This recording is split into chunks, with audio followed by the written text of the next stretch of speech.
Alors, RGPD, faites la liste de vos sous-traitants. C'est un point qui est extrêmement important. Pourquoi? Parce que vous ne pouvez pas déterminer déjà si le sous-traitant comporte les garanties suffisantes ou si effectivement il y a bien un contrat article 28 ou s'il y a des transferts de données hors UE, si vous n'avez pas déjà à la base fait la liste de vos sous-traitants. Donc c'est une action qui est très simple à mener, qui n'est pas très complexe.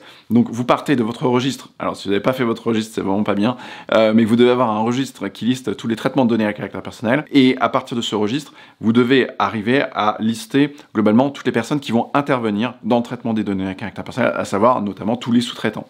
Et partant de là, donc vous allez lister tous les traitements de données à caractère personnel, et puis vous avez un bloc dans votre fiche traitement qui doit analyser globalement la liste de tous les sous-traitants pour ce traitement. Par exemple, si vous utilisez un éditeur de logiciel, eh bien, il faut indiquer cet éditeur de logiciel comme intervenant dans le traitement. Le travail à faire, c'est de s'assurer d'avoir recensé toutes les personnes qui vont intervenir dans l'ensemble de vos traitements de données à caractère personnel.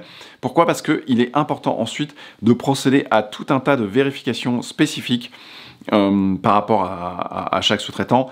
Déjà, par exemple, le fait, est-ce que vous avez des personnes qui sont hors de l'Union européenne, qui interviennent sur des données à caractère personnel, qui vont traiter des données à caractère personnel, mais qui sont hors de l'Union européenne?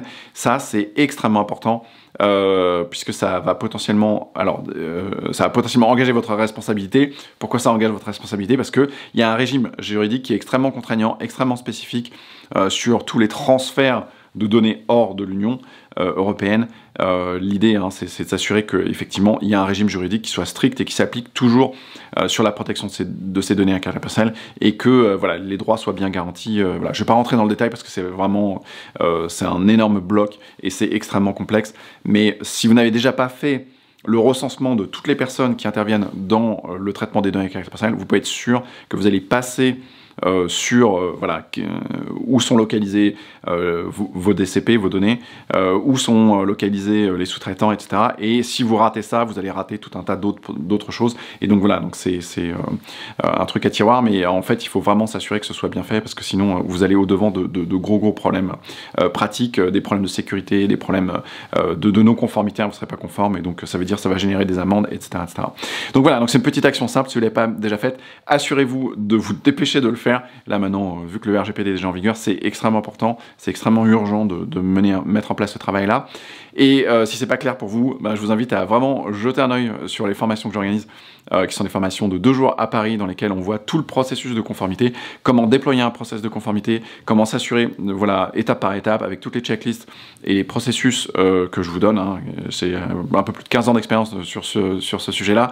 Et donc ça vous permet vraiment d'avoir des process que vous pouvez déployer simplement et de manière opérationnelle pour avancer et réduire vos risques de manière tout à fait pratique.